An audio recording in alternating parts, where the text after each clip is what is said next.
ओम शांति। आज 20 दिसंबर 2024। बाबा के आज के महावाक्य सुनते हैं। बाबा ने कहा, मीठे बच्चे, आंजी बाबा, याद में रहने की प्रैक्टिस करो तो सदा हर्षित मुख खिले हुए रहेंगे। बाप की मदद मिलती रहेगी, कभी मुरझाएंगे नहीं। तो याद में रहने की प्रैक्टिस करो मतलब किस बात की याद करना है हमको? कि मैं आत्मा सदा अपने बाप के जैसी हूँ, अपने पिता के जैसी हूँ, बाबा के जैसी हूँ।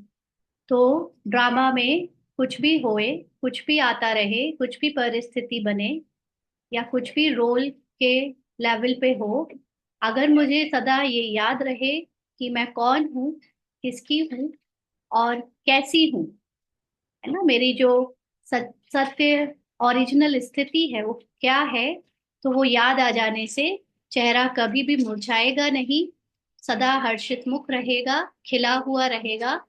और क्योंकि बाबा की याद में मैं अपने को स्थित करूंगी, साक्षी दृष्टा की स्थिति पर या उसकी सीट पर सेट कर लूंगी, तो मुझे बाबा की मदद मिलेगी। माना बाबा जो रोल में अफेक्ट हो आते हैं आत्मा के या उसके मन के ऊपर, बाबा मुझे उससे निकाल लेगा।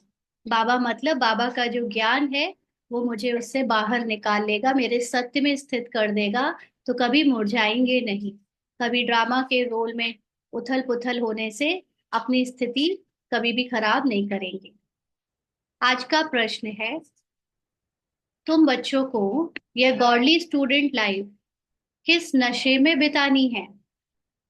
हम्म तुम बच्चों को ये गॉडली स्टूडेंट लाइफ किस नशे में बितानी है, माना किस खुशी में बितानी है? हमारा ये जो संगम युग में नया जन्म हुआ है, जिसमें बाबा से रोज हम पढ़ते हैं, उनके बच्चे बने हैं, उनसे डायरेक्शंस लेते हैं, तो ये लाइफ कैसी होनी चाहिए? बाबा ने उत्तर दिया, सदा नशा रहे कि हम इस पढ़ाई से प्रिंस प्रिंसेस बनेंगे। यह लाइफ हंसते खेलते ज्ञान का डांस करते बितानी है। सदा वारिस बन फूल बनने का पुरुषार्थ करते रहो। ये है प्रिंस प्रिंसेस बनने का कॉलेज। यहाँ पढ़ना भी है तो पढ़ाना भी है, प्रजा भी बनानी है, तब राजा बन सकेंगे। बाप तो पढ़ा हुआ ही है, उसे पढ़ने की जरूरत नहीं। तो गॉडली स्टूडेंट लाइफ माना हमारा ये संगम युग का ब्राह्मण जीवन किस नशे में बीतना चाहिए? हमेशा ये खुशी रहनी चाहिए कि हम कौन बनने वाले हैं। क्योंकि जैसे हर के रोल में भी हमें अगर अच्छे कॉलेज में एडमिशन मिल जाता है और हमें पता होता है कि यहाँ से निकल कर मुझे ये पद मिल जाएगा, ये इस तरह का मुझे टाइटल मिल जाएगा, तो पूरा उसका बार बार नशा रहता है, याद आता रहता है, खुशी बनी रहती है। तो यहाँ पर हम आत्माएं जो अपने को रोल से निकाल कर अपनी आत्माभिमानी स्थिति में स्थित करने का पुरुषार्थ कर रही हैं, ये पुरुषार्थ, ये पढ़ाई से हम प्रिंस प्रिंसेस माना हमारा नेक्स्ट रोल सतयुग के देवी देवता का बनता है। तो ये याद करके, और बाबा का जो ज्ञान है, बाबा का ज्ञान हमें डांस कराता है। डांस कराने का मतलब ही है कि जितनी भी परिस्थितियां पूरे जीवन में यानी इस ड्रामा के किरदार में रोल में आती है, दिखती है बाहर से, उनमें जब हम ज्ञान का एप्लीकेशन करते हैं, किस ज्ञान का? अपने सत्य आत्मा का, अपनी निराकारी साक्षी दृष्टा स्थिति का। ड्रामा बना बनाया फिक्स्ड खेल है, ये बार बार उसके पट्टे पर बटल रहते हैं। तो हमारे अंदर जो डांस है माना, जो खुशी है, वो हमें ये बचा हुआ ब्राह्मण जीवन या रोल हंसते हंसते निकालने में बहुत मदद कर देता है। इसलिए अब हमको वारिस बन, बाबा का बच्चा बन, फूल बनना। फूल बनने का मतलब अपनी खुशबू फैलाना। खुशबू फैलाने का मतलब आत्माभिमानी स्थिति में स्थित होकर अपनी सातों गुणों की जो वाइब्रेशंस हैं वो चारों तरफ तरफ फैलाने का पुरुषार्थ करना है। और अपने साथ पढ़कर खुद को दूसरों को भी पढ़ाना है। ताकि उस पढ़ाई से हम औरों को भी आत्माभिमानी बना सके। जितना जो इस आत्माभिमानी बनाने की सेवा करेगा, उतना बड़ा वो राजा बनेगा। तो बाप तो पढ़ा हुआ ही है, बाबा को तो नहीं बनना है आत्माभिमानी, बाबा तो है ही आत्मा की स्थिति में स्थित, है ना, तो उसे पढ़ने की ये जरूरत नहीं। गीत है, बचपन के दिन भुला ना देना। तो कौन सा बचपन है ये? हम्म हम सब जो ज्ञान में आते हैं, तो जैसे ज्ञान में आकर हमें पवित्रता की धारणा मिलती है, तो हमें पहले तो बाबा से बहुत खुशी मिलती है ना। ऐसे लौकिक जीवन में जो बचपन होता है, उसमें एकदम आत्मा के बचपन में पवित्रता होती है। उसे किसी भी बात की कोई चिंता फिक्र नहीं होती, क्योंकि वो न्यारा होता है। उसने कोई पहचाने आइडेंटिटी नहीं बनाई होती है, इसलिए वो एकदम निश्चिंत होता है। तो वैसे ही ब्राह्मण जीवन में भी हमको बच्चे की तरह, एक छोटे से बच्चा जो एकदम पवित्र है, न्यारा है, उसको किसी से कोई अटैचमेंट नहीं है, वैसे ही याद में रहकर हमको अपने को न्यारा पवित्र बनाकर ये जीवन बिताना है। तो उस बचपन के दिन को यहाँ पे भी अप्लाई करना है, भुलाना नहीं है। वैसे कई लोग इसके अलग अलग सेंस निकालते हैं। गाने में कोई अपने स्टार्टिंग के ब्राह्मण दिनों को बचपन के दिन कहता है, बट जहां तक इसको अनुभव है कि जरूरी नहीं कि आपके ब्राह्मण जीवन के स्टार्टिंग के दिन भी बहुत सुखदायी हो। बाबा तो मिलता है, उसकी शुरुआत में इतनी निश्चयता नहीं होती है ना। जो बाबा से मेरे प्यार की जो खुशी आगे चलकर धीरे धीरे अनुभव होने के बाद बढ़ती है, वो एकदम स्टार्टिंग में नहीं होती है। और जो हमारे अंदर यानी जो रोल का पार्ट चल रहा होता है, वो भी स्टार्टिंग में अच्छा खासा हावी होता है। तो बचपन में तो इतनी खुशी नहीं होती जिसको हम याद रखें। लेकिन जहां तक जो छोटा शरीर के लौकिक का बचपन है, या फिर हमारा जो अनादि स्वरूप है आत्मा का, वो अनादि स्वरूप में आत्मा एकदम न्यारी और प्यारी है, वो बचपन कह सकते हैं, है ना। तो इस वो दिन है जो याद करना है, या अपने लौकिक में जो बचपन न्यारे वाले दिन है वो याद करना है। ओम शांति। यह गीत है खास बच्चों के लिए। भले है गीत फिल्मी, परंतु कुछ गीत है ही तुम्हारे लिए। फिल्म के बहुत सारे ऐसे गाने हैं जिनका मीनिंग बहुत एक्यूरेट बैठता है ज्ञान के अकॉर्डिंग। तो जो सपूत बच्चे हैं, उन्हों को गीत सुनते समय उसका अर्थ अपने दिल में ले आना पड़ता है। तो गीत जब हम सुनते हैं और अगर उसको अपने ज्ञान के आधार से उसे हम दिल से समझते हैं, तो उसका अर्थ हमारे लिए बहुत ज्ञानवर्धक हो जाता है, मीनिंगफुल हो जाता है। इसलिए जो सपूत बच्चे हैं, उन्हें ज्ञान से ही वो गीत सुनते हैं, सुनना चाहिए। बाप समझाते हैं, मेरे लाडले बच्चे, क्योंकि तुम बच्चे बने हो। बच्चे बने हो माना अपने को बाबा का बच्चा आत्मा और बाबा को परमात्मा को जाना है। जब बच्चा बने, तब तो बाप के वर्षे की भी याद रहे। यानी जब खुद को आत्मा समझे, तब तो उस आत्मा का ज्ञान जो परमात्मा दे रहा है, जो बाबा दे रहा है, वो हमें याद रहे। बच्चे ही नहीं बने तो याद करना पड़ेगा। अगर हम अपने को आत्मा नहीं समझेंगे, तो हमको बार बार भुलाना, याद करना ऐसे पड़ेगा। बच्चों को स्मृति रहती है, हम भविष्य में बाबा का वर्षा लेंगे। तो भविष्य का बाबा का वर्षा तो जो स्थूल रूप का है वो बाद में मिलेगा, बट अभी भी हमारे अंदर जो ज्ञान है, उसका भी धीरे धीरे, जैसे जैसे हमारा आत्मा का भान अभिमान बढ़ता जा रहा है, यानी आत्म अभिमानी होते जा रहे हैं, बाबा के जो ज्ञान का वर्षा है वो अभी और मिलता जाएगा। यह है ही राजयोग, प्रजा योग नहीं। हम भविष्य में प्रिंस प्रिंसेस बनेंगे, हम उनके बच्चे हैं। बाकी जो भी मित्र संबंधी आदि हैं, उन सबको भुलाना पड़ता है। पवित्र बनने का मतलब क्या होता है?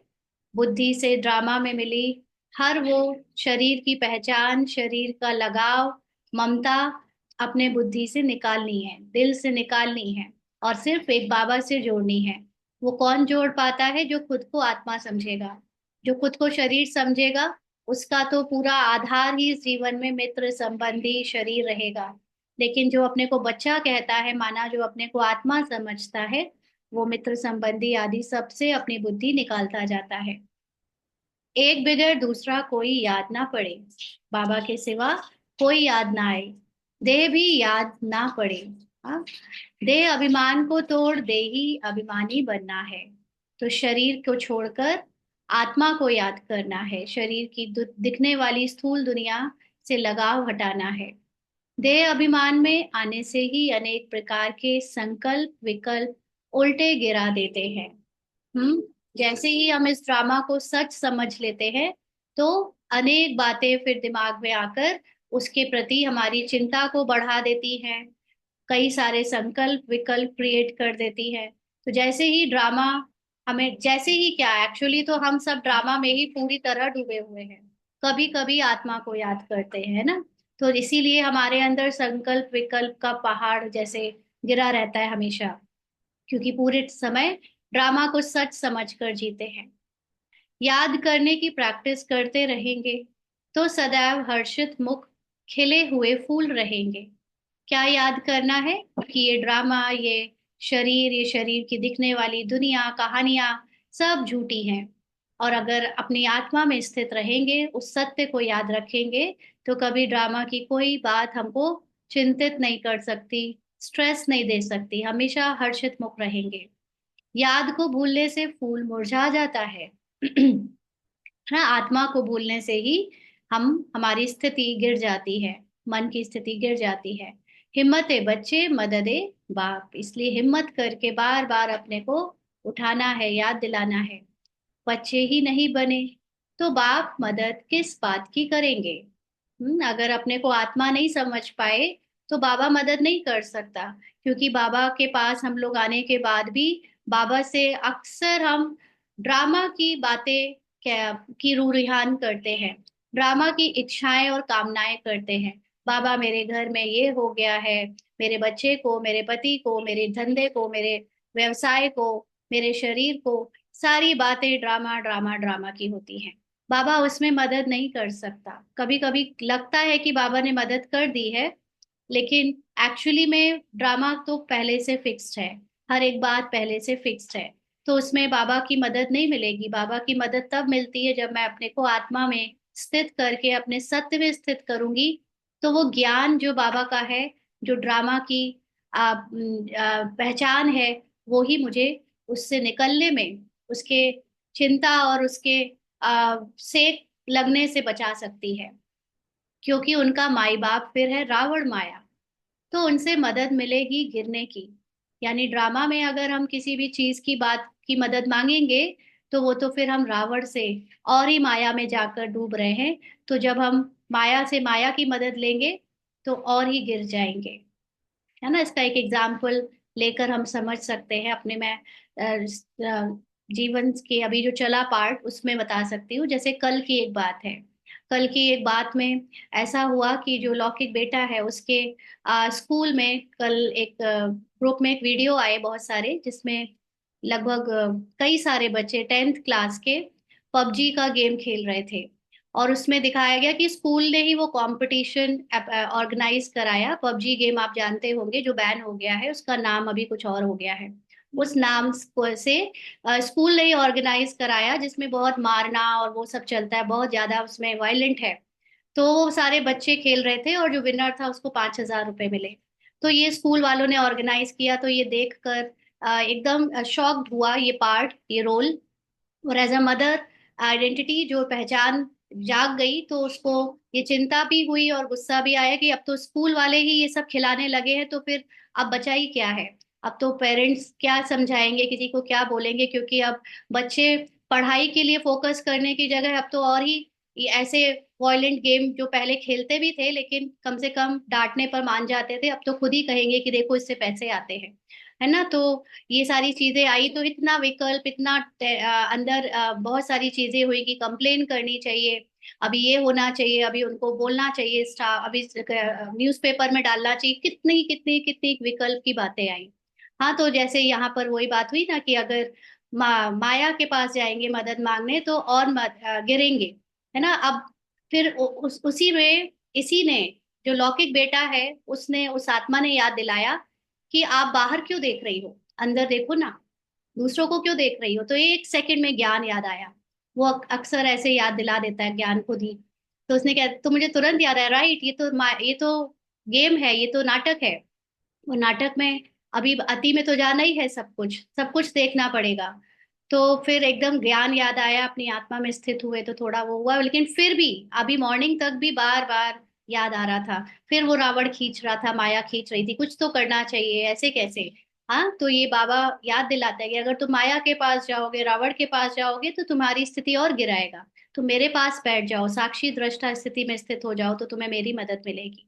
तो एक्चुअली ऐसे ही पेपर अब हमें देने पड़ेंगे, और बहुत सारे अलग अलग जो कभी सोचे नहीं होंगे ऐसे भी पेपर आएंगे ही, है ना। तो इसीलिए बाबा कहता है, तो ये गीत सारा तुम बच्चों पर बना हुआ है, बचपन के दिन भुला ना देना, माना अपनी अनादि स्वरूप को भुला ना देना। अनादि स्वरूप में तुम्हारा कोई नहीं है, कुछ नहीं है, कोई चिंता की बात नहीं है ना। हमारे जो अनादि जो हाईएस्ट कॉन्शियसनेस है, उसमें तो ये सब चीजों का कोई अस्तित्व ही नहीं, कोई मैटर ही नहीं करता।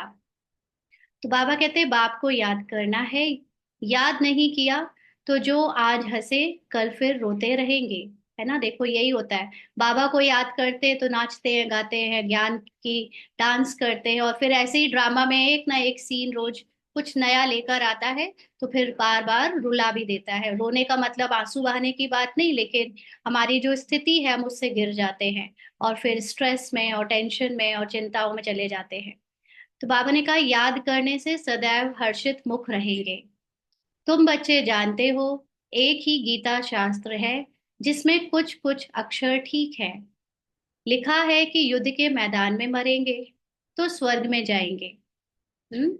ये गीता में कौरव और पांडव का जब युद्ध हुआ था, तो दिखाते हैं उसमें, ये कोई रियल तो है नहीं, जो है हमारे अंदर है, बट फिर भी हम टीवी में जो दिखाया गया उसकी बात कर रहे हैं।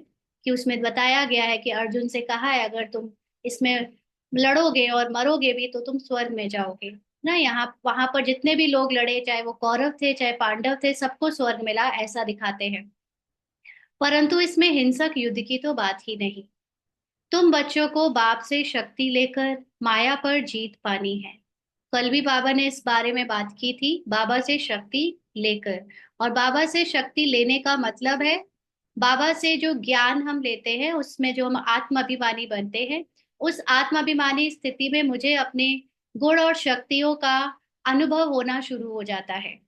तो उसी गुण और शक्तियों से जो झूठा दिखने वाला ये ड्रामा है, नाटक है, अलग अलग कहानियां बज रही है, उसके झूठे अफेक्ट से मैं न्यारी हो सकती हूँ, अदरवाइज मैं उसमें डूब जाऊंगी।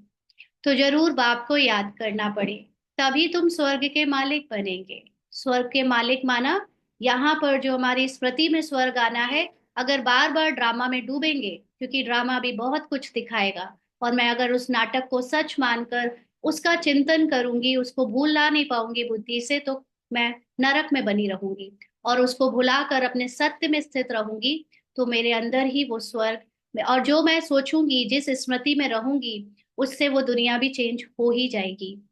ये भी अनुभव में है ना। क्योंकि जब हम नेगेटिव या ड्रामा को सच समझकर जीते थे, जो बातें बार बार होती थी उसमें फंसे रहते थे, उसको सच समझते थे, तो बाहर की परिस्थितियां वैसे ही बनी रहती थी और ही इंटेंस होती जा रही थी। लेकिन जब उसको उससे ध्यान हटा कर न्यारे होकर अपने अंदर की सत्य में स्थित होने लगे, तो बाहर की परिस्थितियां भी चेंज होने लगी। तो इस तरह से ये जो दिखने वाली माया है बाहर की, वो ड्रामा भी हमारे फेवर में धीरे धीरे होता जाएगा, जब यहाँ पे हम अपने स्वर्ग को ले आएंगे। तो बाबा ने कहा, उन्होंने फिर स्थूल हथियार आदि बैठ दिखाए हैं।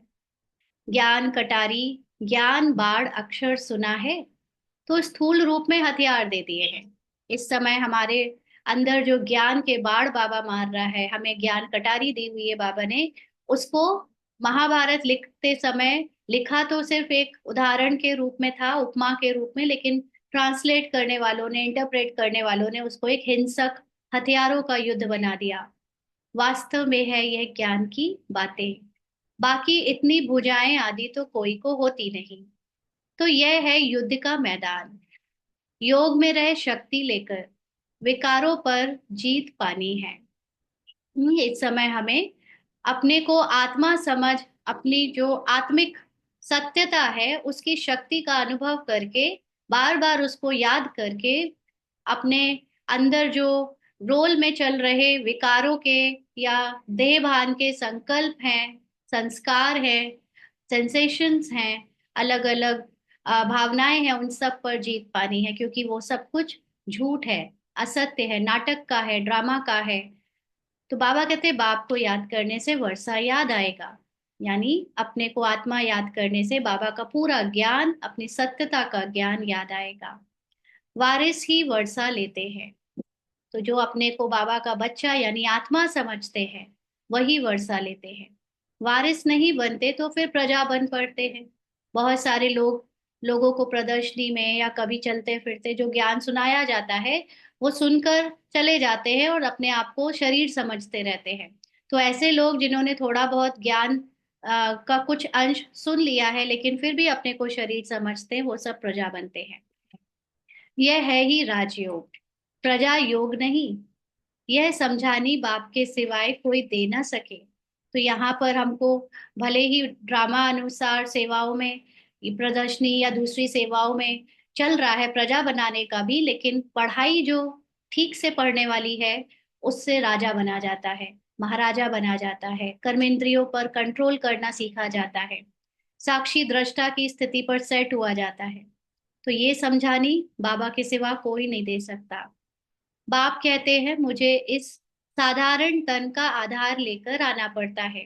प्रकृति का आधार लेने बगैर तुम बच्चों को राजयोग कैसे सिखलाओ? क्योंकि बच्चे तो इस समय खुद ही रोल में डूबे हुए हैं, अपने को शरीर समझते हैं।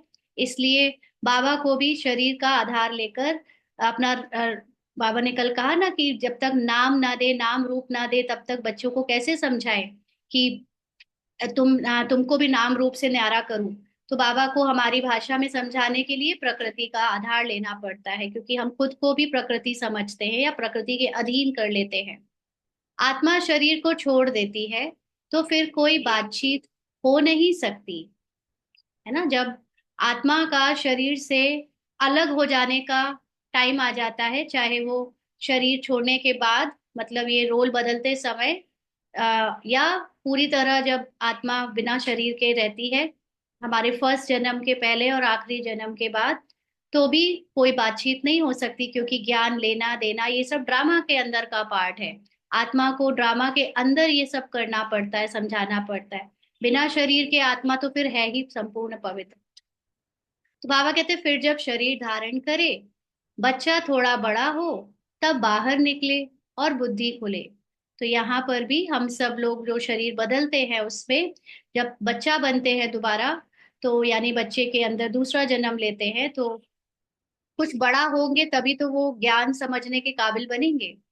छोटे बच्चे तो होते ही पवित्र हैं ना, बिल्कुल गोद वाले बच्चों में कोई भान नहीं होता संस्कारों का, स्वभाव का, यहाँ तक कि ड्रामा में माँ बाप का भी कोई ऐसे भान नहीं होता, तो उनमें विकार होते नहीं।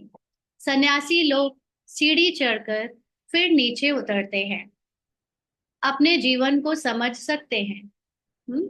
सन्यासी लोग कई बार क्या करते हैं, पहले गृहस्थ दुनिया में चले जाते हैं, फिर छोड़कर न्यारे होते हैं, फिर पहाड़ों पर जाते हैं। तो बाबा कहते हैं बच्चे तो होते ही पवित्र हैं, और सन्यासी लोगों को नॉलेज भी होती है विकारों की, बाकी बच्चों को तो वो भी नहीं होती। तो इसलिए ही बच्चे और महात्मा एक समान गाए जाते हैं। तो तुम बच्चे जानते हो यह शरीर छोड़कर हम प्रिंस प्रिंसेस बनेंगे। आगे भी हम बने थे, अब फिर बनते हैं, यानी रोल जो चेंज होता आया है उसमें हमारा नेक्स्ट जन्म या नेक्स्ट पार्ट प्रिंस प्रिंसेस का होगा, क्योंकि हम ब्राह्मण बने हैं। ऐसे ऐसे ख्यालात स्टूडेंट्स को रहते हैं, यह भी उनकी बुद्धि में आएगा। जो बच्चे होंगे और फिर वफादार फरमान बरदार हों, श्रीमत पर चलते होंगे। ये किनकी बुद्धि में आएगी ये बातें? जो बाबा के वफादार और फरमान बरदार है। तो वफादार फरमान बरदार का मतलब सिर्फ ये नहीं होता कि हमने स्थूल रूप में हाँ जी किया है। इसका मतलब होता है जो अपने को सदा आत्मा समझ कर चलते हैं, जो सदा अपने को ड्रामा से न्यारे होकर श्रीमत पर चलते हैं, ड्रामा से कोई पहचान नहीं बनाते, यहाँ तक कि फिजिकल बीके आइडेंटिटी से भी अपने को न्यारा करके एक आत्मा में स्थित रखते हैं। फिर भले रोल में हमें याद रहता है कि हम बीके हैं, ब्राह्मण हैं, लेकिन हम अंदर से उससे भी न्यारे होकर चलते हैं। सिर्फ आत्मा में स्थित रहते हैं, उनको वफादार फरमानबरदार कहा जाता है। तो ऐसे बच्चों को ये सब ख्यालात आते रहेंगे। नहीं तो श्रेष्ठ पद पा ना सके। टीचर तो पढ़ा हुआ ही है। ऐसे नहीं कि वह पढ़ते हैं फिर पढ़ाते हैं, नहीं, टीचर तो पढ़ा हुआ ही है। यहाँ पर परमात्मा को किसी से नॉलेज लेने की जरूरत नहीं होती ना, परमात्मा तो है ही ओशन ऑफ नॉलेज। जैसे कहीं कहीं किसी किसी सत्संग में कोई कहता है कि हमारे गुरु जी, हमारे जो उनके सन्यासी है उसको चलाने वाले, वो शिव है या वो भगवान के ही रूप है। तो कहीं ना कहीं उनकी अगर हिस्ट्री देखी जाए तो उन्होंने अपने उस स्वरूप को पाने के लिए तपस्या करी है। उस स्वरूप में टिकने के लिए उन्होंने बहुत ज्ञान ले लिया है, तब जाकर वो उसमें आ पाए हैं। अगर वो परमात्मा ही होते तो उनको किसी से ज्ञान लेने की जरूरत कहाँ पड़ती, वो कहाँ किसी के पेट से पैदा होते, है ना। तो ये सब चीजें भगवान के लिए हमें ध्यान रखनी है कि भगवान जो होता है वो कभी पढ़ के किसी को नहीं पढ़ाता, वो पढ़ा पढ़ाया ही होता है, वो होता ही ओशन ऑफ नॉलेज है। और भगवान को केवल उसकी नॉलेज से ही जाना जा सकता है। अगर कहीं भी कोई अपने को भगवान कहे और उसके पास नॉलेज ना हो वो जो सत्य है, तो वो भगवान हो ही नहीं सकता। तो इसलिए ये बहुत ध्यान रखना है एज अ बी के ब्राह्मण।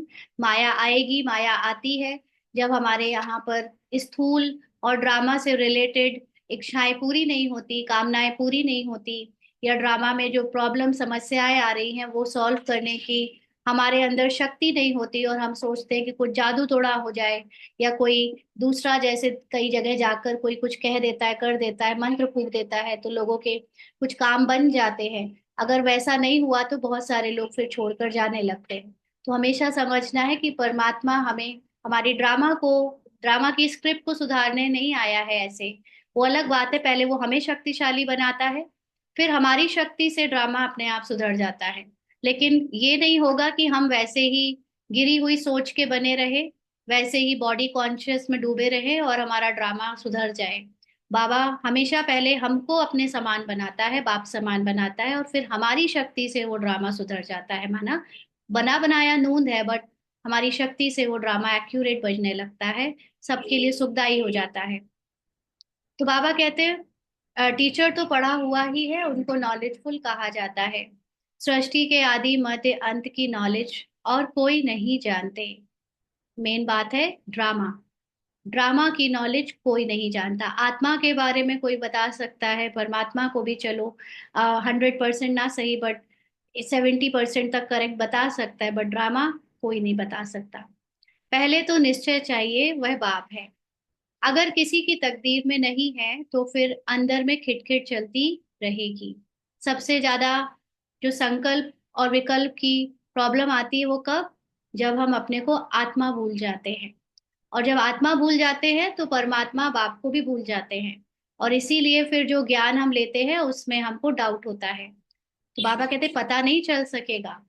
बाबा ने समझाया है जब तुम बाप की गोद में आएंगे तो यह विकारों की बीमारी और ही जोर से बाहर निकलेगी।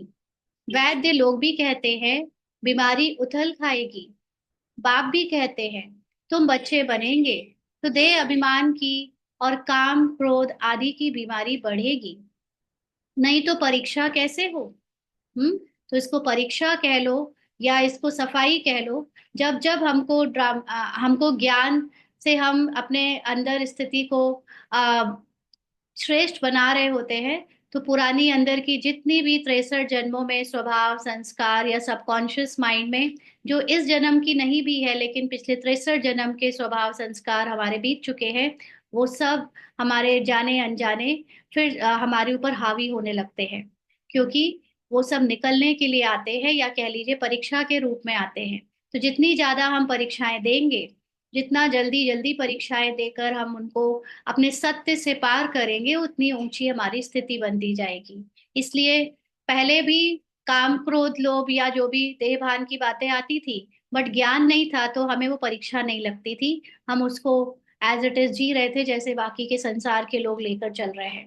लेकिन जब ज्ञान हो जाता है कि हमें तो इसको जीतना है, और फिर वो चीजें और आती है, तो हम अगर ड्रामा को याद ना रखें, ड्रामा के ज्ञान को और अपने सत्य आत्मा को अनुभव में ना रखें, तो हम ये काम, क्रोध, देह अभिमान की बीमारी से थक जाते हैं, और इसीलिए बहुत सारे लोग छोड़कर चले जाते हैं कि हम तो नहीं चल सकते इस रास्ते में, नहीं हो पा रहा हमसे। तो ऐसे में हमें याद रखना है ड्रामा और अपनी आत्मा का सत्य। जैसे कल की मूली में हमने समझा था कि आत्मा जो 84 जन्मों में मन के द्वारा रोल प्ले करती है, तो सारी स्टेजेस से उसका मन गुजरता है, और मन ही सतो रजो तमो तमो प्रधान होता है। तो अभी ये पुरुषार्थ भी मन कर रहा है, मन को ही आत्मा में लौटना है, जिसको कहते हैं घर लौटना है। अब घर जाना है, किसको जाना है घर? मन को घर जाना है। मन का घर है आत्मा। आत्मा अपने ओरिजिनल स्वरूप में बाप समान ही है, बाबा और वो कंबाइंड है। लेकिन जब मन ड्रामा के रोल में दिखता है ऐसे, क्योंकि साक्षी दृष्टा की सीट से हम देख कर ये जान सकते हैं कि 5,000 साल का बना बनाया ड्रामा है, जिसमें पुरुषार्थ और प्रारब्ध दोनों की पहले से नूंद है। तो तब हमें ये ज्ञान होता है कि ये आत्मा का जो मन है वही अभी तक हमको इतना गिरा हुआ तमो प्रधान फील करा रहा था। अब इस मन को दिव्य बुद्धि के द्वारा जब ज्ञान मिलकर कंट्रोल किया जाता है, तो ये मन साफ होना शुरू हो जाता है, और धीरे धीरे करके पुरानी स्मृति और संकल्पों से मुक्त होकर नई अपनी वास्तविक जो आत्मा की सत्य स्मृति है उसमें स्थित हो जाता है और घर लौट जाता है, माना सतो प्रधान बन जाता है। इसीलिए जब इस मन को सफाई चल रही है इस मन की, तो जैसे किसी भी गंदे कपड़े को या किसी भी चीज को फटकारते हैं साफ करने के लिए, तो और निकलता है। तो ऐसे ही ये मन में अभी 63 जन्म के हमारे जाने अनजाने जो कुछ भी भरा पड़ा है वो सब निकलेगा, या उसको हम परीक्षा समझकर भी दे सकते हैं कि उसमें ना हम फंसे और अपनी आत्मा में स्थित होकर बार बार उस परीक्षा को पास करें। तो बाबा कहते हैं कहाँ भी मूंझो तो पूछते रहो। जब ये परीक्षाएं आए, अपने रोल में हमको गिरावट दिखे, है ना, तो हमें बाबा को बताते जाना है, बाबा से पूछते रहना है, बाबा ये क्यों आ रहा है? क्यों आने की तो कोई बात ही नहीं है, क्यों का प्रश्न तो उठना नहीं चाहिए, क्योंकि आंसर यही है कि एक तो वो परीक्षा के रूप में आ रहा है कि हम अपने सत्य को ज्यादा से ज्यादा स्मृति में ला सकें। क्योंकि अगर ये परीक्षाएं ना आए तो हम अपने सत्य को याद ही ना करें। हमें सत्य को याद करने का ये मौका मिलता है परीक्षा के समय। दूसरा, कि ये ड्रामा में नूंद है कि हमारे अंदर की सारी बीमारी अंत में निकलेगी, तभी सफाई होगी। तो इसलिए क्यों आया इसकी तो कोई बात नहीं, लेकिन कैसे इसको पार करें इसमें बाबा मदद करते हैं कि अपने सत्य को जानो, सत्य का ज्ञान बढ़ाओ, ड्रामा को बीच में लाओ, और फिर उसको पार करो। तो बाबा कहते हैं जब तुम रुस्तम बनते हो तब माया खूब पछाड़ती है। रुस्तम का मतलब है जब आप नॉलेजफुल बनते जाते हो। नॉलेज कम है तो माया का पता ही नहीं चलता कब आ रही है कब जा रही है। लेकिन जब नॉलेजफुल हो जाते हो तो माया और आती है और ज्यादा गिराने की कोशिश करती है। माया का मतलब है देह भान, अज्ञानता, शरीर और ड्रामा की अनेक बातें जो मुझे उसमें फंसा दे, ये और भी ज्यादा बढ़ जाती है। तुम बॉक्सिंग में हो, बच्चा नहीं बने हैं तो बॉक्सिंग की बात ही नहीं।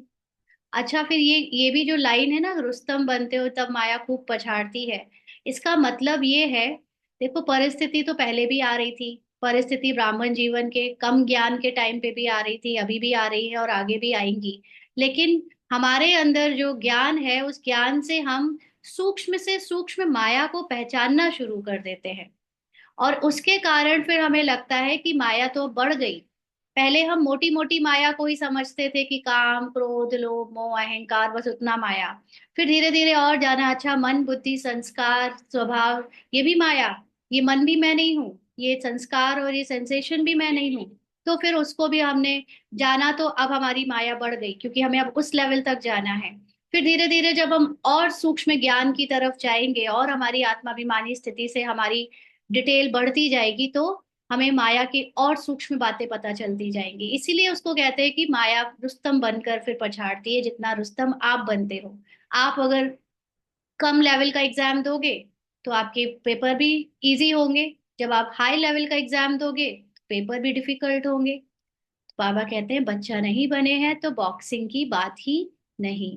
तो बच्चा का मतलब अपने को अगर आत्मा नहीं समझा है तो फिर देह भान में कोई ड्रामा, कोई माया, कोई लड़ाई नहीं है।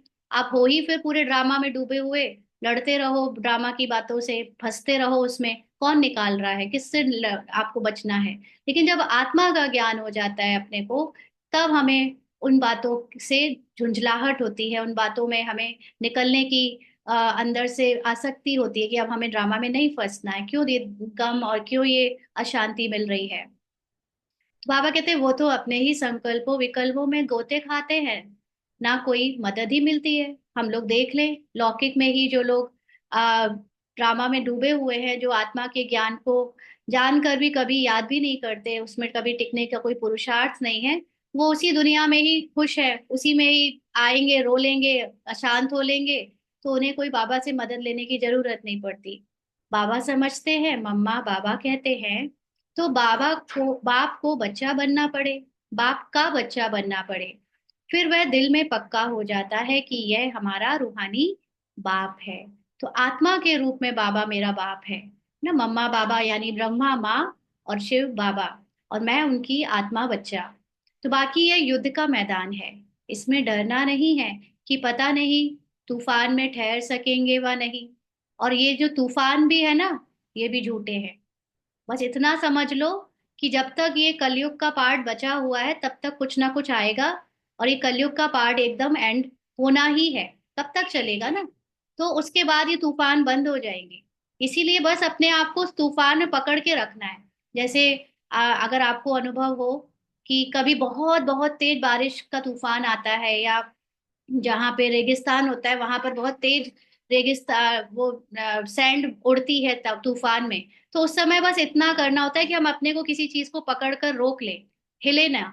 तो ये समझ लो कि जब ये मैदान में, यानी अपने ही अंदर जो संकल्प विकल्प और सपर बाहर की जो परिस्थिति दिख रही है, उससे मेरे अंदर जो प्रॉब्लम आ रही है, डर आ रहा है, उसमें किसी तरह अपने आप को बस अचल अडोल आत्मा की स्थिति में स्थित कर लो, वो अपने आप निकल जाएगा।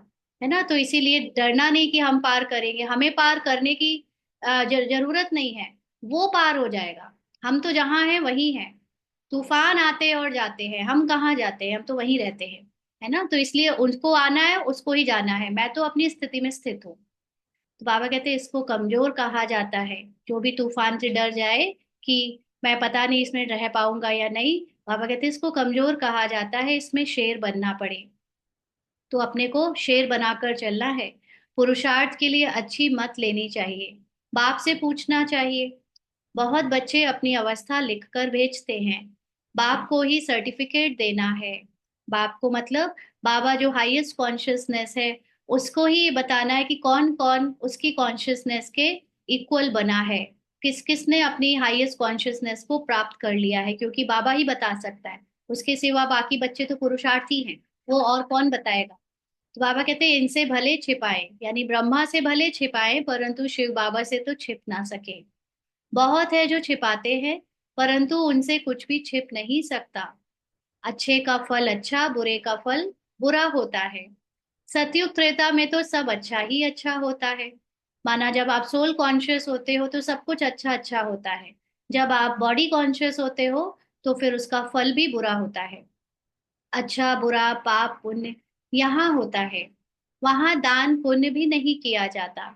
सतयुग में कोई दातापन का भाव नहीं होता। यहाँ पर तो हम लोग एज अ बीके भी बाबा ने हम लोगों को थोड़ा दातापन का भाव सिखा दिया है कि तुम दान दो, तुम ज्ञान का दान दो, तुम मनसा सेवा का दान दो। एक्चुअली में जब आत्मा की स्थिति में आप स्थित हो जाते हो, तब आपको ये बहुत बड़ा राज पता चल जाता है कि आप किसी को कुछ नहीं देते, अपने आप आपसे निकलता है, आपसे रिफ्लेक्ट होता है। और उस आत्मा की स्थिति में फिर आपको ये भी भान नहीं रहता कि कुछ देना या लेना है, या किसी आत्मा में कोई कमी है, क्योंकि सब आपको सब अपने जैसे दिखने शुरू हो जाते हैं। और जब आप संपूर्ण हो तो सभी संपूर्ण हैं, ये आपको दिखना शुरू हो जाता है, तो दान पुण्य की कोई बात ही नहीं। तो ऐसे ही सतयुग में वहां सभी सोल कॉन्शियस होते हैं, सभी बाहरी रूप से संपन्न होते हैं। कितना भी कोई प्रजा का दास दासी ही क्यों ना हो, कोई कमी नहीं होती, इसलिए दान पुण्य की बात नहीं है। ही प्रारब्ध, इस समय जो भी हम पुरुषार्थ कर रहे हैं उसकी प्रारब्ध वहां है। यहाँ हम टोटल सरेंडर होते हैं, तो बाबा 21 जन्मों के लिए रिटर्न में दे देते हैं। तो टोटल सरेंडर का मतलब हम यहाँ पूरी तरह ड्रामा को बाबा को वापस कर देते हैं, हैंड ओवर कर देते हैं। बाबा लो, ये शरीर, ये तन, ये मन, ये धन, ये सारे संबंधी स्वभाव, संकल्प, विशेषता, गुण, अवगुण, ये सब तुम्हारा था, मेरा कुछ नहीं। मैं तो तुम्हारी जैसी स्थित हूँ अपने संपूर्ण आत्मा के स्वरूप में। तो वो जो जितना ज्यादा अच्छे से देता है, पूरा सरेंडर होता है 21 जन्मों के लिए, बाबा उसको वापस से ड्रामा भर भर के थालियां वापस कर देता है। लो अच्छा सा शरीर, लो अच्छा सा धन संपदा, लो अच्छे रिश्तेदार, लो अच्छा प्रकृति का आनंद। तो वो सब कुछ वापस वापस कर देता है बाबा। फॉलो फादर करना है। अगर उल्टा काम करेंगे तो नाम भी बाप का बदनाम करेंगे, इसीलिए शिक्षा भी देनी पड़ेगी ना। तो बाबा कहते हैं उल्टा काम करेंगे, माना बॉडी कॉन्शियस में आकर यहाँ पर लोगों से लेने की कोशिश करेंगे, या मैं और मेरापन में फंसेंगे, शरीर के भान में, ड्रामा के रोल की पहचान या अहंकार में आएंगे, तो फिर बाबा का नाम बदनाम होता है कि ये भगवान के बच्चे हैं, इनमें लालच है, इनमें इच्छाएं हैं, ये दूसरों से मांगते रहते हैं। हाँ, ये दूसरों से अपना मतभेद या लड़ाई झगड़ा करते रहते हैं। ऐसी ऐसी बातें फिर बाबा को का नाम बदनाम करेंगी, इसलिए बाबा शिक्षा देते हैं। रूप बसंत भी सबको बनना है। अंडरलाइन, रूप बसंत का मतलब अपने को निराकारी आत्मा जो साक्षी दृष्टा है उस रूप में स्थित रखना है। और बसंत का मतलब जो पूरे ड्रामा के रोल में दिखने वाला एक्टर है, एज अ एक्टर वो एक्टर भी अपने को समझकर एक्ट भी करना है, और साक्षी दृष्टा ऑब्जर्वर भी बनना है। दोनों पार्ट है बाबा को। एक्टिंग करने के लिए आता है जो, तो बाबा ये नहीं भूलता कि वो दृष्टा है। वो अपना दृष्टा स्वरूप भी याद रखता है और एक्टर स्वरूप भी याद रखता है। तो बाबा कहते हैं हम आत्माओं को बाबा ने पढ़ाया है, फिर हमें दूसरों को पढ़ाना भी है। जैसे जैसे हम साक्षी दृष्टा की सीट पर बैठते जा रहे हैं, हमें भी डूबे हुए एक्टर्स को उनकी दृष्टा की सीट पर बैठाने की मदद करनी है। सच्चे ब्राह्मणों को सच्ची गीता सुनानी है। और कोई शास्त्रों की बात नहीं, मुख्य है गीता, बाकी है उनके बाल बच्चे, उनसे कोई का कल्याण नहीं होता। अभी 1 मिनट के लिए सभी अशरीरी होकर बाबा की याद में बैठेंगे।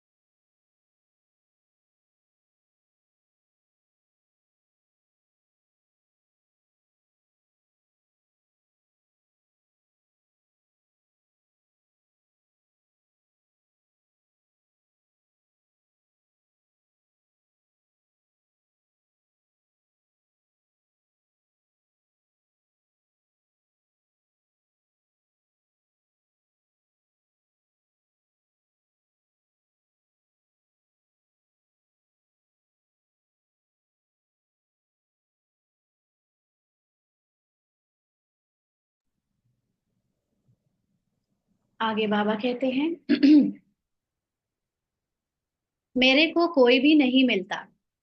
जो गीता शास्त्रों वाली गीता है उसको जो पढ़ते हैं, उसमें कोई अपने को आत्मा नहीं समझते, और आत्मा नहीं समझते इसीलिए उनका कल्याण नहीं होता, और परमात्मा से उससे कोई मिल नहीं सकता। मैं ही आकर फिर से सहज ज्ञान, सहज योग सिखलाता हूँ। सर्व शास्त्रमयी शिरोमणि गीता है, उस सच्ची गीता द्वारा वर्षा मिलता है। माना सच्चा ज्ञान मिलता है तो हमें सतयुग का सतयुगी राज्य मिलता है। श्री कृष्ण को भी गीता से वर्षा मिला। गीता का भी बाप जो रचयिता है वह बैठ वर्षा देते हैं। तो कितनी उल्टी बात है, उसमें श्री कृष्ण को भगवान बना दिया, और यहाँ पर परमात्मा शिव जो भगवान है वो गीता सुनाकर श्री कृष्ण को श्री कृष्ण बनाते हैं, माना उनकी आत्मा को श्री कृष्ण का रोल देते हैं। बाकी गीता शास्त्र से वर्षा नहीं मिलता। रचयिता है एक, बाकी है उनकी रचना। तो कोई लोग, जो लोग गीता ये सोचकर पढ़ते रहते हैं कि हम स्वर्ग में जाएंगे, तो ऐसा नहीं है, पढ़ने से कोई स्वर्ग नहीं जाता। पहला नंबर शास्त्र है गीता, जो पीछे जो शास्त्र बनते हैं उनसे भी वर्षा मिल ना सके। जब द्वापर युग का पहला शास्त्र गीता, उससे भी कोई सतयुग नहीं जा सकता, स्वर्ग नहीं जा सकता, तो बाकी के दूसरे धर्मों का शास्त्र पढ़कर कोई कैसे जा सकता है स्वर्ग या जन्नत या पैराडाइज। वर्षा मिलता ही सम्मुख है, यानी तुरंत का तुरंत मिलता है। और यहाँ भगवान का वर्षा होता है उसकी नॉलेज, उसका ज्ञान। तो ज्ञान तो सामने सामने दिया जाता है। मुक्ति का वर्षा तो सबको मिलना है, सबको वापस जाना है। बाकी स्वर्ग का वर्षा मिलता है पढ़ाई से, फिर जो जितना पढ़ेगा। बाप सम्मुख पढ़ाते हैं, जब तक निश्चय नहीं कि कौन पढ़ाते हैं तो समझेंगे क्या, है ना? क्योंकि निराकार परमात्मा ही सच में परमात्मा है और वो इस समय पढ़ा रहा है, ये निश्चय नहीं है, तो खुद को आत्मा क्या समझेंगे और क्या फिर ज्ञान समझेंगे, प्राप्ति क्या कर सकेंगे? फिर भी बाप से सुनते रहते हैं तो ज्ञान का विनाश नहीं होता। माना जो भी सुना है वो एज इट इज नॉलेज तो चली जाती है अंदर, जितना सुख मिलेगा और फिर औरों को भी सुख देंगे। प्रजा बनाएंगे तो फिर खुद राजा बन जाएंगे। हमारी है स्टूडेंट लाइफ, हंसते खेलते ज्ञान की डांस करते हम जाकर प्रिंस बनेंगे। तो जब बाबा इसको बार बार स्टूडेंट लाइफ कहता है तो हमें लौकिक की तरह याद रखना चाहिए। जैसे लौकिक में जब स्टूडेंट थे हम, तो हमें कोई चिंता नहीं थी कि हमें कुछ कर हमें अपने पैसों के कमाने की चिंता हो या शरीर निर्वाह की चिंता हो। हम कितने एंजॉय करते थे क्योंकि पेरेंट्स थे, पेरेंट्स ने हमें हमारी जिम्मेदारी ले रखी थी, कोई बात की चिंता नहीं होती थी। ऐसे ही जब ईश्वरी बच्चे बने हैं हम, तो हमें याद रखना चाहिए कि हमें ड्रामा के रोल में भी कोई चिंता ना हो, क्योंकि वो रोल ही, उसी रोल में ही तो हम भगवान के बच्चे बने हैं। निराकारी स्थिति में बच्चा पिता ये सब की कोई बात ही नहीं है, क्योंकि वहां शब्द नहीं है, वहां भावना ही नहीं है। जो रोल में अभी हम बाबा के बच्चे बने हैं, तो बच्चे का जब बाप आ चुका है तो फिर बच्चों को चिंता करने की जरूरत क्या है? तो हमें ये निश्चय होना चाहिए कि भगवान हमारा पिता सच में इस समय आकर हमारी जिम्मेदारी उठा रहा है। तो फिर ये जीवन हमारा हंसते खेलते ज्ञान की डांस करते बीतना चाहिए कि हम आगे जाकर प्रिंस बनेंगे। स्टूडेंट जानते हैं हमको प्रिंस बनना है, तो खुशी का पारा चढ़ेगा। यह तो प्रिंस प्रिंसेस का कॉलेज है। माना यहाँ बनते हैं हम प्रिंस और प्रिंसेस, वहां प्रिंस प्रिंसेस का अलग कॉलेज होता है। सतयुग का कॉलेज, वहां प्रिंस प्रिंसेस बनने के बाद जाएंगे, यहाँ हम बनने के लिए जाते हैं। तो विमानों में चढ़कर जाते हैं, सतयुग में विमानों में पढ़कर कॉलेज जाते हैं। विमान भी वहां के फुल प्रूफ होते हैं, कभी टूट ना सके। क्यों? क्योंकि वहां पे संकल्पों से चलते हैं, कभी एक्सीडेंट होना ही नहीं है कोई भी किस्म का। यह सब समझने की बातें हैं, वहां नेगेटिविटी की कोई बात ही नहीं है सतयुग में। एक एक तो बाप से पूरा बुद्धि योग रखना पड़े, दूसरा बाप को सभी समाचार देना पड़े कि कौन कौन कांटों से कलियां बने हैं। तो एक हमारी दो जिम्मेवारियां हैं एज अ निमित्त, कि हमें अपना पहले बताना है कि हम आत्मा के स्थिति में स्थित है या नहीं, कितना स्थित हुए, और साथ साथ कितनों को हमने आत्मा का ज्ञान देकर उन्हें भी कांटों से कलियां बनाया, माना एटलीस्ट ज्ञान में उनका जन्म करवाया ना। क्योंकि कलियां मतलब अभी फूल नहीं बने हैं, जस्ट एडमिशन लिया है। तो बाप से पूरा कनेक्शन रखना पड़े, जो फिर टीचर भी डायरेक्शन देते रहे, बाबा बताते रहे कि कैसे कैसे करो। कौन वारिस बन फूल बनने का पुरुषार्थ करते हैं। कांटों से कली तो बने, फिर फूल तब बने जब बच्चा बने। बच्चा बने माना जब आत्मा बने। जो भी बीके, जो भी ब्राह्मण अभी तक अपने को आत्मा समझकर नहीं चलते, भले आत्मा का ज्ञान मुख में रखा रहता है, आत्मा आत्मा करते रहते हैं, लेकिन अभी भी भाई बच्चा बहन बेटी रिश्तेदार शरीर की कहानी एज इट इज समझते हैं कि सत्य है। वो सच में बच्चा नहीं है बाबा का। बच्चा वो है जो सबको आत्मा की दृष्टि से देखकर ड्रामा से न्यारा रहने का पुरुषार्थ कर रहा है ना? अभी हुआ नहीं होगा वो बात अलग है, बीच बीच में हम डूब ही जाते हैं, लेकिन एटलीस्ट अपने को आत्मा समझकर चलने लगे और आत्मा के ज्ञान में आत्मा के सत्य में स्थित होने लगे। वो बच्चा बने तब तो फूल बने, नहीं तो कली के कली रहेंगे। सिर्फ ज्ञान जान लिया है, बने हुए हैं ज्ञान में, बाबा बाबा करते रहते हैं, लेकिन अभी बाबा के जैसे नहीं बन पाएंगे, अर्थात प्रजा में आ जाएंगे। अब जो जैसा पुरुषार्थ करेगा ऐसा पद पाएगा। ऐसे नहीं एक दो के दौड़ने से हम उनका पूंछ पकड़ लेंगे। हाँ, ऐसा नहीं कि कोई और पुरुषार्थ अच्छा कर रहा है तो हम उसके पीछे लग जाए तो हम भी पार हो जाएंगे। खुद को खुद का पुरुषार्थ करना पड़ेगा, खुद को आत्मा की स्थिति में स्थित रखने का अभ्यास करना पड़ेगा, तब पार लगेंगे। ये भक्ति मार्ग की तरह नहीं है कि माँ ने बच्चे के लिए व्रत कर लिया, पत्नी ने पति के लिए करवा चौथ का व्रत कर लिया तो दोनों पार हो जाएंगे, नहीं। यहाँ सबको इंडिविजुअल अपना अपना पुरुषार्थ करना है। भारतवासी ऐसा समझते हैं, परंतु पूंछ पकड़ने की तो बात ही नहीं। जो करेगा सो पाएगा। जो पुरुषार्थ करेगा, 21 पीढ़ी उनकी प्रारब्ध बनेगी। बूढ़े तो जरूर होंगे, परंतु अकाले मृत्यु नहीं होती है। कहाँ? सतयुग में। और यहाँ पे भी जो ब्राह्मण बने हैं, जिनका ये 21वां जन्म या फर्स्ट जन्म कहे, उनकी भी अकाले मृत्यु नहीं होती। माना जो सोल कॉन्शियस है, वो बिना अपने को उस कॉन्शियसनेस में टिकाए नहीं जाएंगे कि कहीं भी ऐसे ही मर जाएं ना। जैसे कई बार ऐसे होता है कि कोई कोई ब्राह्मण कभी अकाले मृत्यु हो जाती है, कभी एक्सीडेंट में, कभी कहीं कहीं कहीं। तो उनको अकाले नहीं कहेंगे। मतलब जो सोल कॉन्शियस है, उनकी ऐसे मृत्यु नहीं होगी कि अचानक से हो गया कुछ। उनके लिए एक प्रॉपरली तरीके से वो जाएंगे, जो उनकी उम्र के साथ जाएंगे, जो सोल कॉन्शियस बनते हैं। बाबा कहते हैं, कितना भारी पद है। बाप समझ जाते हैं इतनी तकदीर खुली है, वारिस बना है, अभी पुरुषार्थी है, फिर रिपोर्ट भी करते हैं। बाबा, यह विघ्न आते हैं, यह होता है। हर एक को पोता मेल देना होता है। इतनी मेहनत और कोई सत्संग में नहीं होती। कराते हैं इतनी मेहनत, इतना पढ़ने पढ़ाने का काम किसी सत्संग में नहीं होता।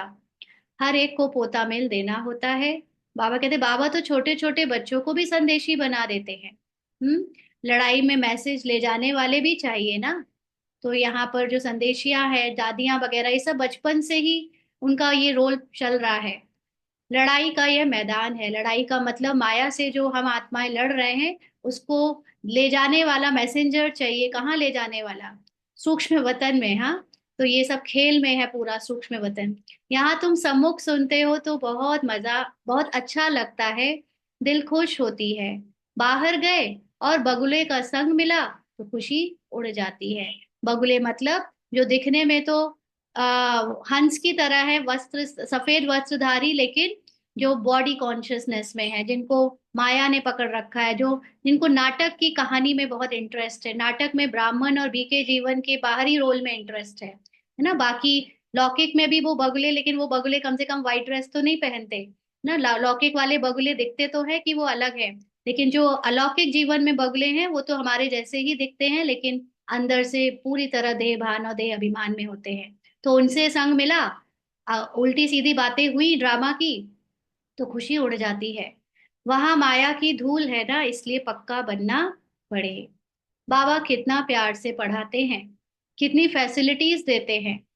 ऐसे भी बहुत है जो अच्छा अच्छा कहकर फिर गुम हो जाते हैं ना। बाबा के इतने सारे बच्चे समर्पित भी होते हैं, हर तरह की उनको सुख सुविधा मिलती है, लेकिन फिर गुम हो जाते हैं। चाहे वो बाबा के समर्पित हो, चाहे बाहर रहने वाले, क्योंकि समर्पित तो सभी हैं। जो बाबा का ज्ञान ले रहा है, सब समर्पित है। बाबा कहते हैं, कोई विरला ही खड़ा हो सकता है, यानी कंटिन्यू ज्ञान में चलता रहे, नाटक से धोखा ना खाए, ऐसे बहुत विरले होते हैं। यहाँ तो ज्ञान का नशा चाहिए। शराब का भी नशा होता है ना। कोई दिवाला मारा हो और शराब पिया, जोर से नशा चढ़ा तो समझेगा हम राजाओं का राजा हैं। यहाँ तुम बच्चों को रोज ज्ञान अमृत का प्याला मिलता है। धारण करने वाले दिन प्रतिदिन पॉइंट्स ऐसी मिलती रहती है, जो बुद्धि का ताला ही खुलता जाता है। इसलिए मुरली तो कैसे भी पढ़नी है। जैसे गीता का रोज पाठ करते हैं ना, यहाँ भी रोज बाप से पढ़ना पड़े। पूछना चाहिए, मेरी उन्नति नहीं होती है, क्या कारण है ना। इतने हजारों लाखों ब्राह्मण्स हैं जो कहते हैं कि हम एक स्टेज में रुक गए हैं, परिवर्तन नहीं हो रहा है। क्यों? क्योंकि रोल को चेंज करने में लगे पड़े थे।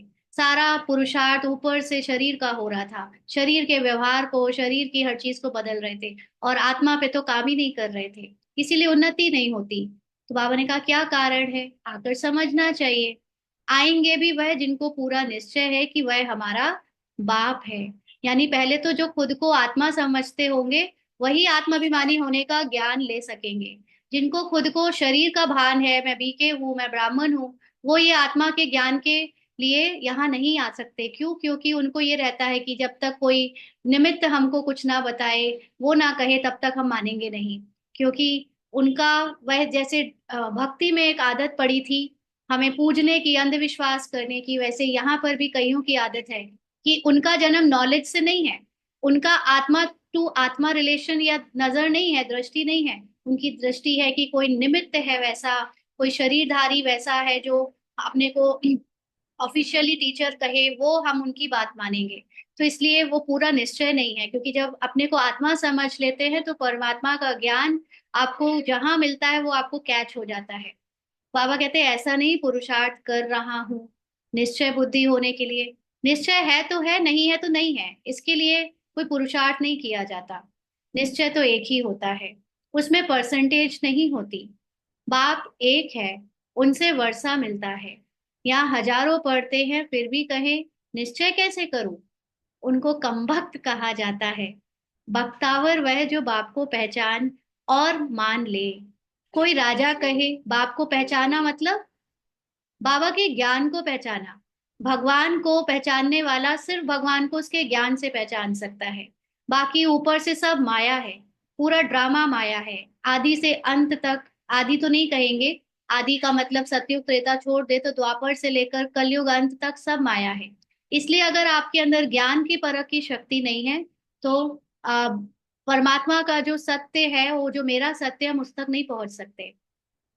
कोई राजा कहे हमारी गोद का बच्चा आकर बनो, तो उनकी गोद में जाने से ही निश्चय हो जाता है ना।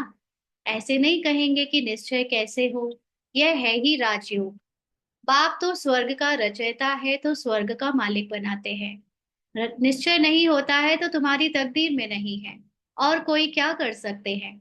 नहीं मानते तो फिर तदबीर कैसे हो सके, वह लंगड़ाता ही चलेगा।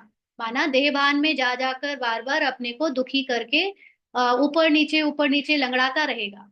बेहद के बाप से भारतवासियों को कल्प कल्प स्वर्ग का वर्षा मिलता है। देवता होते ही स्वर्ग में है, कलयुग में तो राजा ही है। सॉरी, कलयुग में तो राजा ही है नहीं। प्रजा का प्रजा पर राज्य है। पतित दुनिया है तो उसको पावन दुनिया बाप नहीं करेगा तो कौन करेगा। माना रोल कॉन्शियस से सोल कॉन्शियस बाप नहीं बनाएगा तो कौन बनाएगा। तकदीर में नहीं है तो फिर समझते नहीं। यह तो बिल्कुल सहज समझने की बात है। लक्ष्मी नारायण ने यह राजाई की प्रारब्ध कब बनाई। जरूर आगे जन्म के कर्म है, तभी प्रारब्ध बनाई है, प्रारब्ध पाई है।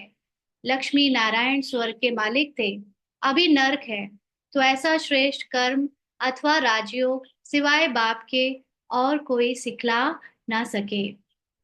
अभी सबका अंतिम जन्म है, बाप राजयोग सिखला रहे हैं।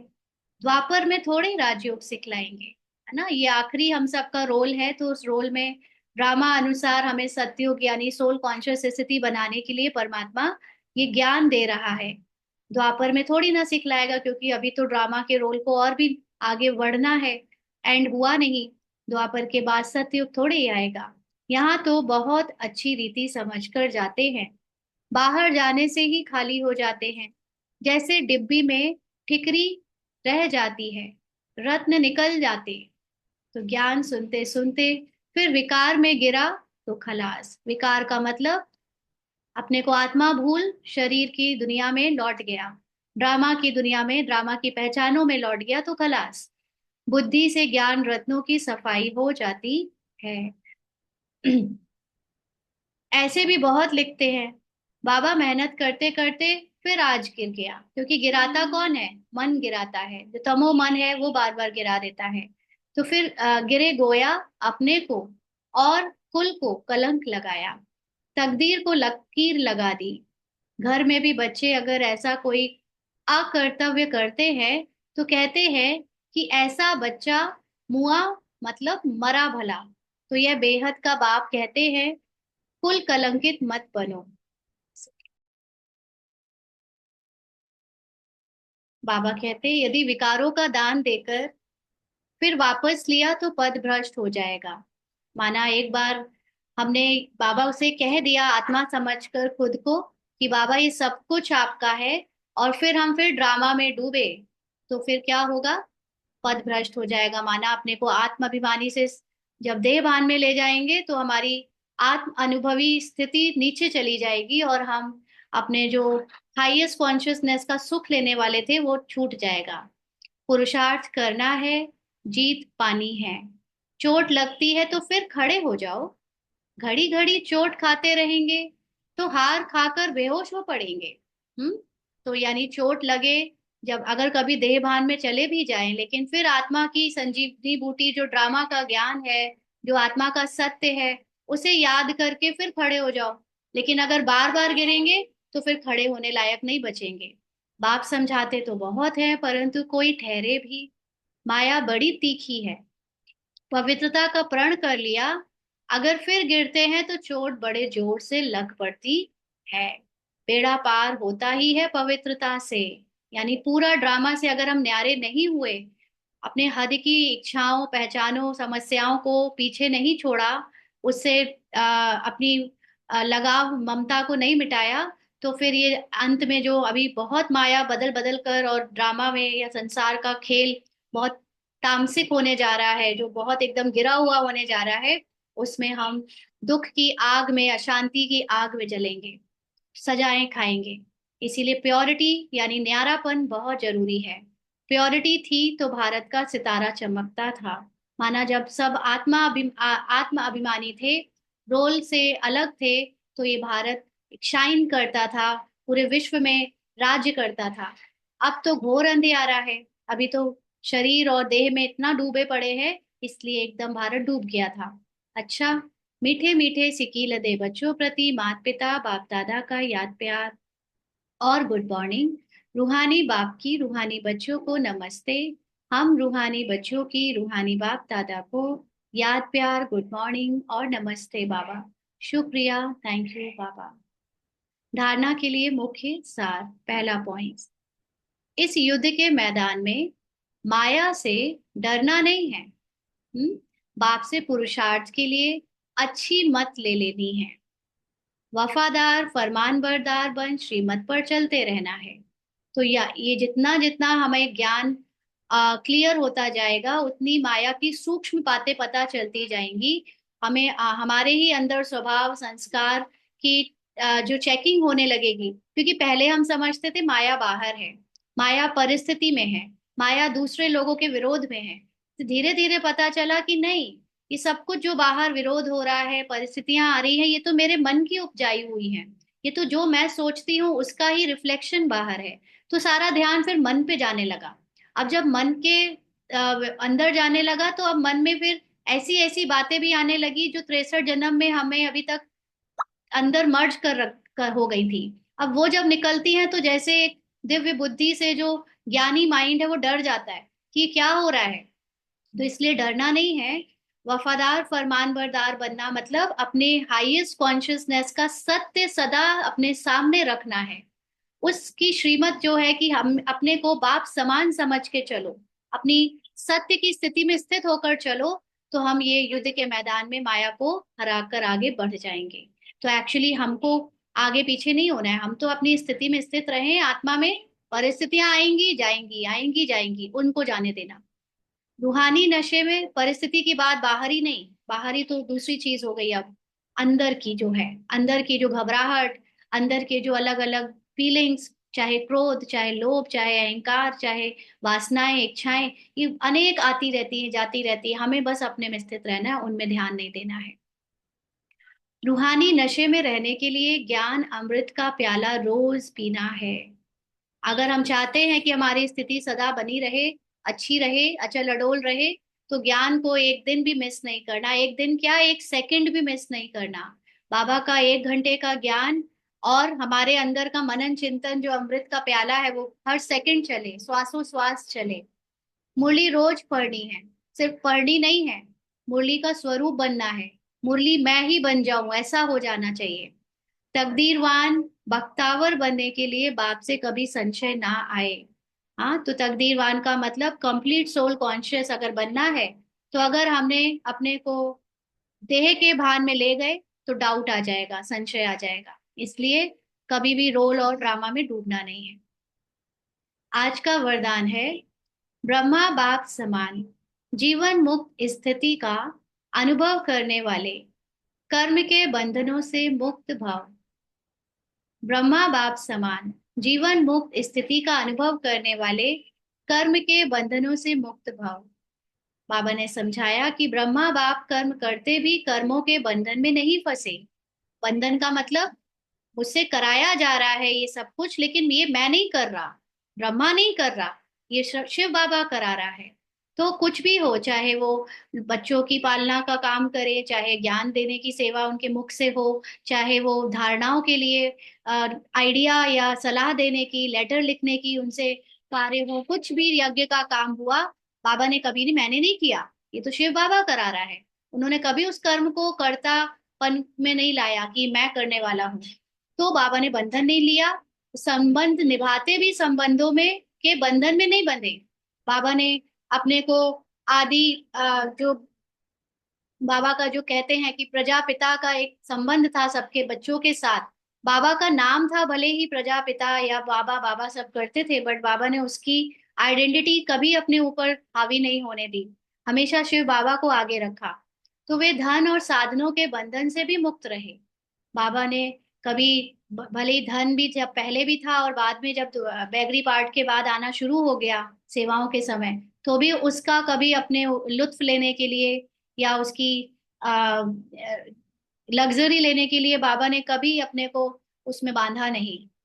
जिम्मेवारियां संभालते हुए भी जीवन मुक्त स्थिति का अनुभव किया ना, क्योंकि आप जीवन मुक्त तभी रह सकते हो जब आपके अंदर कर्तापन का भाव ना हो।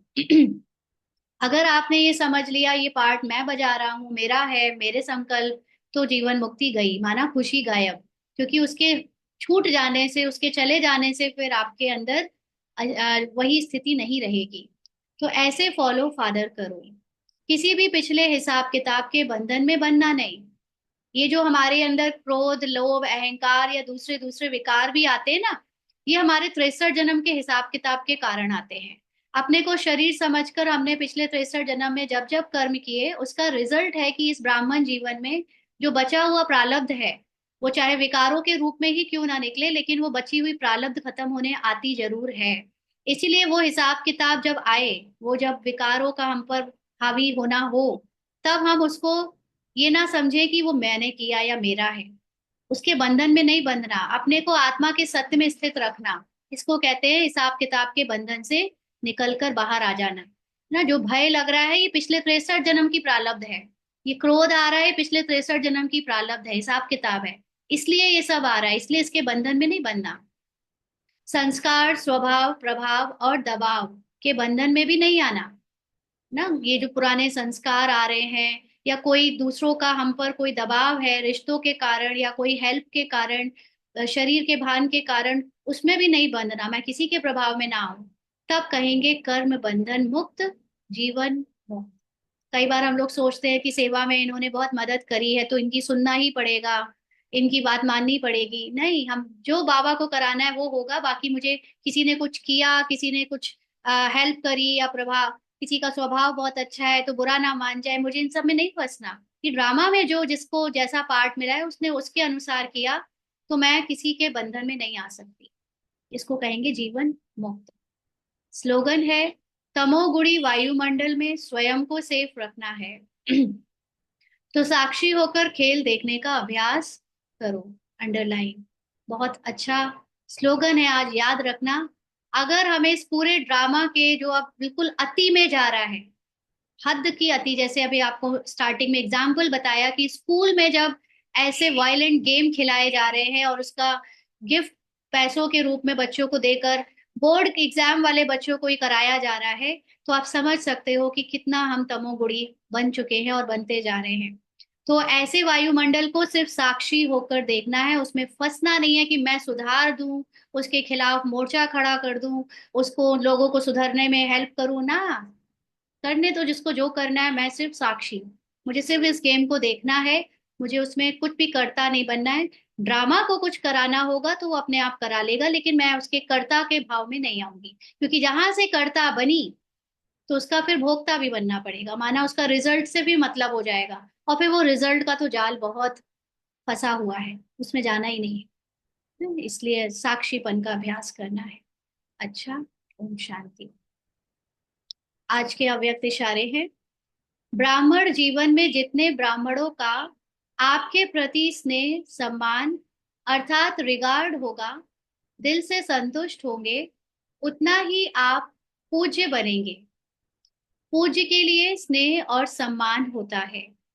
स्वयं भी संतुष्ट, दूसरे भी संतुष्ट।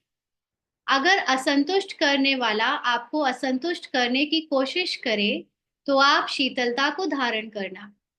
वह आपको असंतुष्ट करे, आप संतुष्टता का जल डालना। वो आग जलाए, आप पानी डालना। तो ब्राह्मण जीवन का मतलब ही है आत्मज्ञानी। जो अपनी आत्मा के ज्ञान में स्थित है, उसको दूसरे ब्राह्मणों से स्नेह सम्मान और रिगार्ड जरूर मिलेगा, और दूसरे सभी उससे संतुष्ट रहेंगे। और जो जितना संतुष्टता दूसरों की प्राप्त करता है, उतना पूज्य बनता है। लेकिन अगर कोई असंतुष्ट करने वाला भी आए, माना ड्रामा अनुसार कोई आपकी परीक्षा लेने वाला, या जैसे कि बाबा ने कहा जो कली आए, फूल ना बना हो, अभी कली है, देह भान में ब्राह्मण है, तो वो भी अगर असंतुष्टता का आपके ऊपर जल डाले या आग लगाए, तो आप उसके ऊपर अपनी शीतलता का मतलब आप उसको आत्मा की स्थिति में देखकर उसके सत्य को याद रखना। तो आपके जल से, आपके पानी डालने से, आपकी शीतलता से उसकी असंतुष्टता समाप्त हो जाएगी। तो ये है हम ब्राह्मणों का सच्चा सच्चा कर्तव्य। अच्छा, ओम शांति।